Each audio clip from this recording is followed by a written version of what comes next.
Pinagtrabaho na nga ng iligal, ikinulong at binugbog pa umano ang dalawang Chino na sinagip sa Parañaque. Ang mga suspect, mga kapwa rin nila Chino. Nakatutok si John Consulta. Napasugod ang mga ahente ng NBI-NCR sa bahay na ito sa Parañaque para sagipin ang dalawang Chinese na hawak daw ng isang grupo ng mga dayuhan.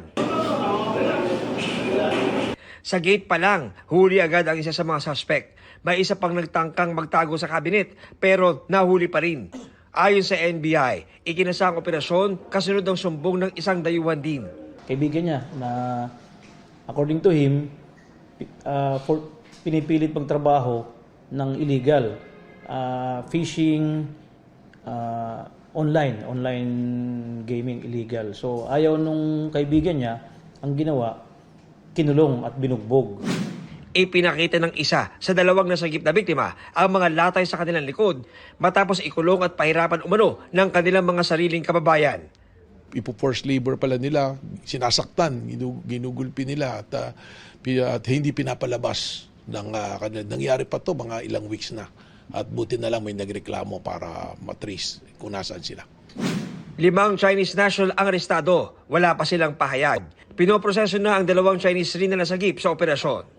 Patong-patong na kaso to, may kidnapping, serious illegal detention, tsaka yung serious physical injuries din. Ang penalty nito, kung hindi ako nagkakamali, 20 years and 1 day to 40 years yung pagkakakulong nito. At napag-alaman pa nga natin na yung mga 5 na to ay wala ng legitimate na papeles para manatili sa bansa natin. John Consulta, Nakatutok, 24 Oras. Matapos ang linggo-linggong mega oil price hike, sinabi ngayon ng Philippine Statistics Authority na sumipa ang inflation rate nitong Marso. Pinakamataas na ito mula noong July 2024 at pinangangambahang tataas pa ito ngayong Abril. Nakatutok si Bernadette Reyes. Ang sobrang bilis ng pagtaas ng presyo ng langis mula nung isang buwan, hinila pataas ang presyo ng iba pang bilihin. Kaya ang inflation rate nitong Marso tumama sa 4.1%, halos doble kumpara noong Pebrero. Pinakamataas ito sa loob ng mahigit isang taon. Ayon sa Philippine Statistics Authority, malamang daw magiging mas mataas pa ang inflation rate ngayong Abril. We are seeing higher numbers itong April because we had a series of price increases during the first week and we're not seeing any development that it might go down. May mga spillover affection and based on the previous years kung saan nagkaroon din tayo ng spike sa fuel prices sa world market ay mabilis ang impact niya sa iba pang mga commodity items. Halos 60% ang inflation sa diesel, mahigit 27% sa gasolina. Ang presyo ng bigas na pababa na ng mahigit isang taon, nagsimula na ring tumaas. Sa pinakahuling price monitoring na Department of Agriculture, umaabot na ng 57 pesos ang kada kilo ng well-milled rice. Yun namang premium o primera klase, lampas na ng 60 pesos kada kilo sa ilang pamilihan. Kaya naman lalo pang dumadami ang mga namimili ng benting bigas sa mga kadiwa centers gaya dito sa Bureau of Animal Industry. Pero limitado lamang ito sa mga piling sektor, kagaya na lamang ng mga PWDs, senior citizens, solo parents at mga miyembro ng 4Ps. Kaninang umaga, nagkabuhol-buhol ang pila sa Kadiwa Center dito sa Bai. Kaya maraming senior citizens ang nagrereklamo. Sumabay din po yung appointment, sumabay din po yung nakalista, sumabay din po yung walk-in, kaya po nagkagulo-gulo. Hinihikayat po namin na magpa-appointment system po sila. Mahirap po kasi nakakapagod lalo na kung wala kang upuan. Mabuti nakakaupo dyan sa may kahoy. Hindi na ako makatagal na nakatayong mga isang oras. Bakit inuulit-ulit na online? Kagaya sa amin, senyor, wala naman kayo alam na mag-online. Kagaya sa amin. Kagaya sa akin, wala naman kong cellphone. Paano ko ma-online? Inalaw pa rin naman po natin yung mga walk-in. Yun nga lang po ay nilimitahan na natin dahil nga po gusto natin ay makita nila kung ano yung kagandahan nitong appointment system para nga po mas madali po yung proseso para sa kanila. Hindi ho nila kailangang magantay ng buong hapon, Opo. para lang po nila. Sabi ng Department of Agriculture o DA, dinagdagan na ang bigas na binebenta sa Kadiwa centers. Lahat ng in-establish na kadiwa, supposed to be talaga lahat yan merong enough stock per day na talagang itinatakda nung ano. Pag minsan siguro,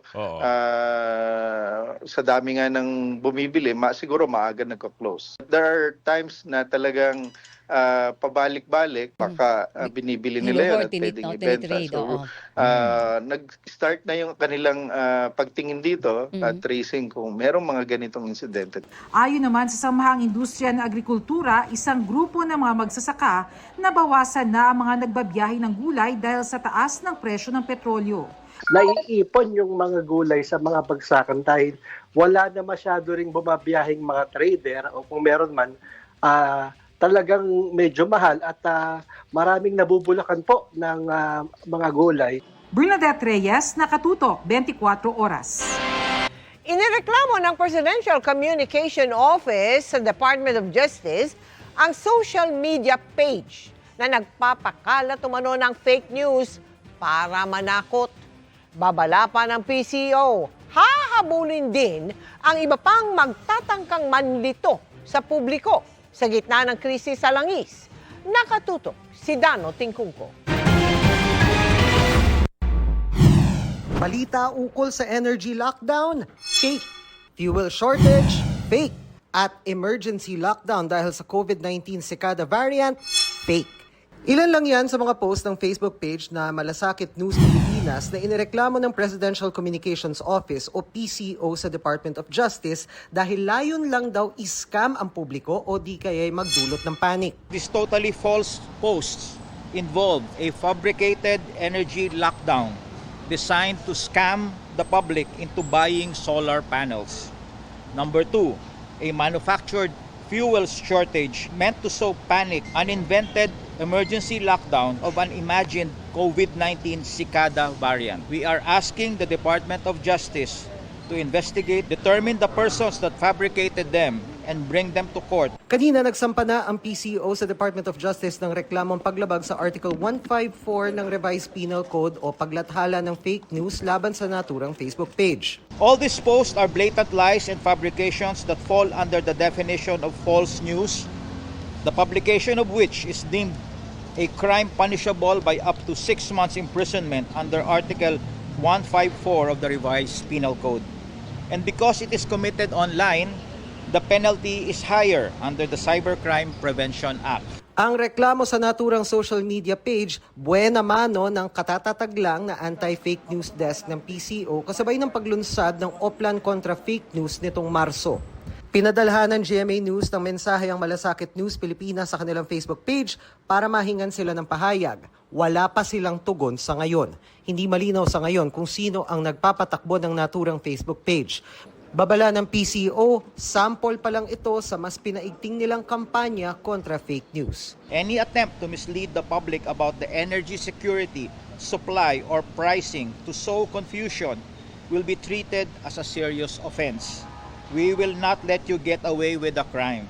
We will go after you and hold you to account. Dano Tingkungko, Nakatutok, 24 Oras. Arestado ang 9 na individual na hinihinalang sangkot sa iligal na petroleum trading sa Navotas. Ayon sa mga otoridad, walang maipakitang mga dokumento ang mga naarestong driver, helper at vessel captain. Nakumpiska sa operasyon ng isang fuel tanker na naglalaman ng nasa 15,000 liters ng diesel. Nakuha rin ng isang cargo vessel na gamit umano bilang isang makeshift depot at naglalaman pa ng 50,000 na litro ng krudo. Nagkakalaga ang mga yan ng nasa 9.75 million pesos. Nasa kustodiya na ng pulisya ang mga naaresto na maharap sa asunto. Ilang subpoena pa ang inilabas ng House Committee on Justice para sa pagdinig nito sa April 14, kaugnay ng impeachment complaints laban kay Vice President Sara Duterte. Ang mga pinadalhan sa pagtutok ni Tina Panganiban Perez. Sa subpoenang ipinadala ng House Justice Committee, pinahaharap nila sa pagdinig sa April 14 si State Auditor Gloria Camora ng Commission on Audit o COA. Pinapadala nila kay Camora ang mga dokumentong isinumite sa COA ng Office of the Vice President at Department of Education kaugnay ng paggamit ng confidential funds. Kasama rito ang mga check at voucher transaction mula December 2022 hanggang July 2023, liquidation reports at sworn certification ng mga kaukulang opisyal. Magugunitang kasama sa mga naungkat na dokumento ng Kamara noong 19th Congress kaugnay sa confidential funds ang mga acknowledgement receipt na pinirmahan ng mga individual na walang birth, marriage o death certificates gaya ni na Mary Grace Piatos, Milky Secuya at Kokoy Villamin. Confirm na yun darating. Tatanungin lang yung kuha, meron bang notice of disallowance or na fully satisfied ba ni VP Sara yung explanation niya doon na instead na meron siyang notice of disallowance, yung explanation niya doon sa mga audit observation memorandum was acceptable to COA. Yan lang yung issue doon eh. Sa subpoena na ipinadala naman kay BIR Commissioner Attorney Charlito Martin Mendoza, pinasusumite naman ang mga tax record ni VP Duterte, kanyang asawang si Attorney Manasseh Carpio at iba't ibang negosyo. Kabilang dito ang annual income tax returns ng mag-asawa mula 2007 ng Vice Mayor ng Davao City si Duterte hanggang 2025 ng bise na ito. Hindi sila pwedeng hindi pumunta dahil they are part of government. So dapat pumunta sila. Isa pang pinadala ng komite ng subpoena para sa April 14 hearing si Attorney Cynthia Viñas Pantonal na nagnotaryo ng affidavit na nagpakilalang dating aide at umano'y bagman ni VP Duterte na si Ramil Madriaga. Kasama sa pinasusumite kay Pantonal ang original na kopya ng affidavit ni Madriaga. Kung you are required to testify, even if you are a person deprived of liberty, nakakulong ka, hindi ka naman pwede magsinungaling eh. But dahil nakakulong ka, madali kang ipatawag kung the subpoenaing body is authorized to require your presence. Ganoon yun. Hindi pwedeng musapa. Unless na magkasakit siya na hindi siya makalakad or bedridden siya or he has infectious diseases na kailangan may certification yung doktor. That is the only fact na pwede siyang mag-excuse muna na hindi attend. Nauna nang pinasabpina ng komite si Madriaga para humarap sa pagdinig. Natanggap na ni Madriaga ang sabpina kahapon. Idiniin sa mga sabpina na ang hindi pagsunod dito ay may katumbas na parusa sa ilalim ng batas. Tina Pangriban Perez, nakatutok, 24 oras.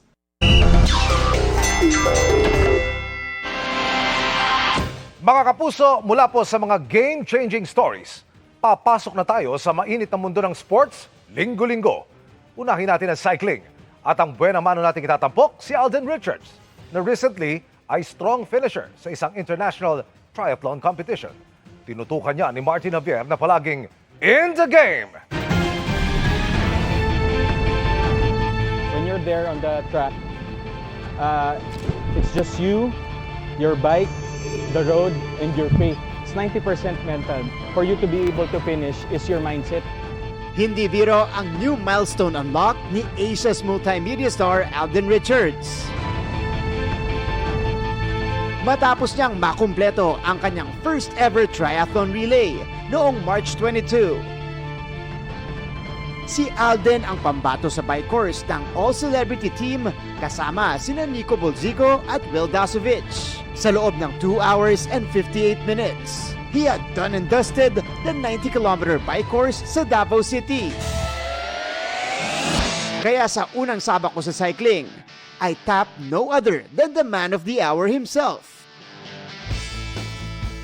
Ano yung mga essentials mo bago ka mag-ride? Comfortable ka with the bike that you're gonna be choosing. Also, you need proper cycling clothes. When I started my cycling journey, I started off with cleats already.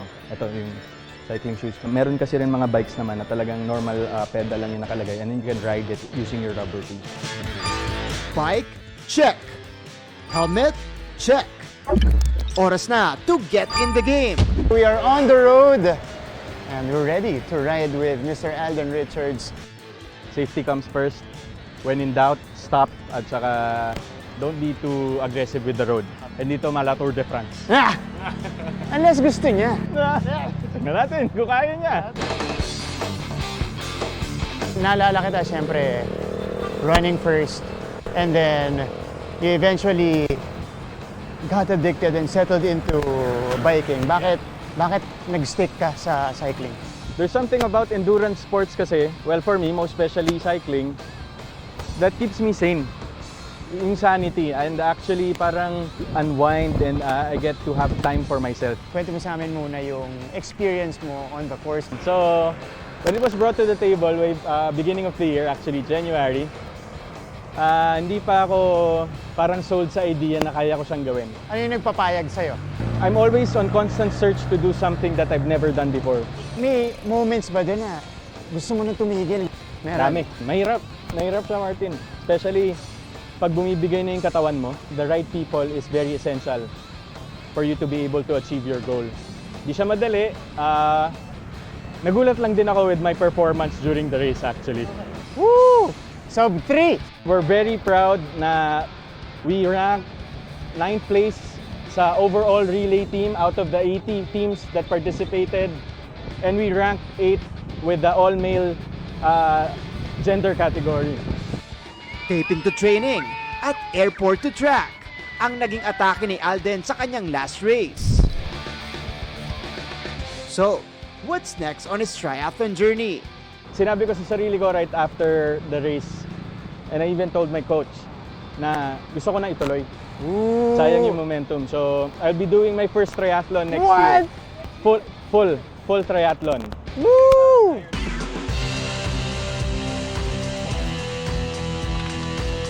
Martin, kamusta ang first experience mo with cycling? Alam mo, sobrang saya. Baka mabudol na ako. Yung na-realize ko dun sa mga kwento mo, dun sa pinagdaanan mo. Grabe kasi yung preparation mo. But I realize that it's not just all about the fitness, especially for you. It gives you more. I had fun, Martin. Thank you so much for Thank this you. feature. Thank you for joining us. And of course. This has been Martin Aver. And Alden Richards. Keeping you in the game.